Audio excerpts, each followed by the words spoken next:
सध्या ऑलिम्पिक सुरू आहे। यामध्ये भारताला पहिले वैयक्तिक ऑलिम्पिक मेडल मिळवून देणारे खेळाडू खाशाबा जाधव यांना विसरून कसं चालेल।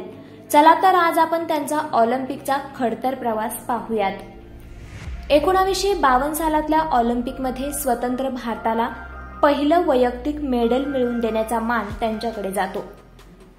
52 किलोग्रॅम वजन गटात त्यांनी हे पदक पटकावलं होतं। जाधव यांच्या आयुष्यावर ज्येष्ठ क्रीडा पत्रकार संजय दुधाणे यांनी ऑलिम्पिकवीर खाशाबा जाधव या नावाचं पुस्तक लिहिलं आहे। यामध्ये मेडल जिंकलेल्या त्यांच्या या प्रसंगाचं वर्णन केलं आहे। ऑलिम्पिक स्पर्धा संपायला अवघे काही दिवस शिल्लक असल्याने बाकी शहर फिरण्यासाठी गेले, पण खाशाबांनी फिरायला नकार दिला। दरम्यान इतर 2 पैलवानांचा सामना सुरू असताना खाशाबांना त्यांचा पुढचा सामना खेळावा लागेल असे कळले। नेमके यावेळी जाधव यांच्याबरोबर कोणीही भारतीय संघातील नव्हतं। शेवटी जाधव सामन्यातील मॅटवर उतरले। नशिबाने पहिला प्रतिस्पर्धी न आल्यामुळे बाय मिळाला।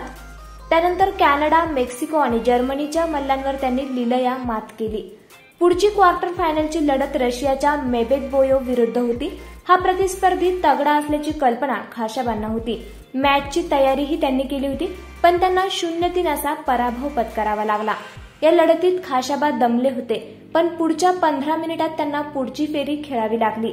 हे सगळं नाट्य घडत असताना खाशाबा तेथे एकटेच होते। संघाचे व्यवस्थापक देखील सोबत नव्हते, त्यामुळे त्यांची बाजू मांडायला कोणीही नव्हतं। त्यामुळे त्यांनी प्रतिकारही केला नाही। यावेळी जपानच्या शोहोची इशी या मल्लाबरोबर खेळायला ते मॅटवर उतरले, पण शरीर इतकं थकलं होतं की थोड्या वेळातच त्यांना 0-3 असा पराभव पत्करावा लागला। यावेळी रशियाला सुवर्ण मिळालं आणि भारताला कांस्य पदकावर समाधान मानावं लागलं।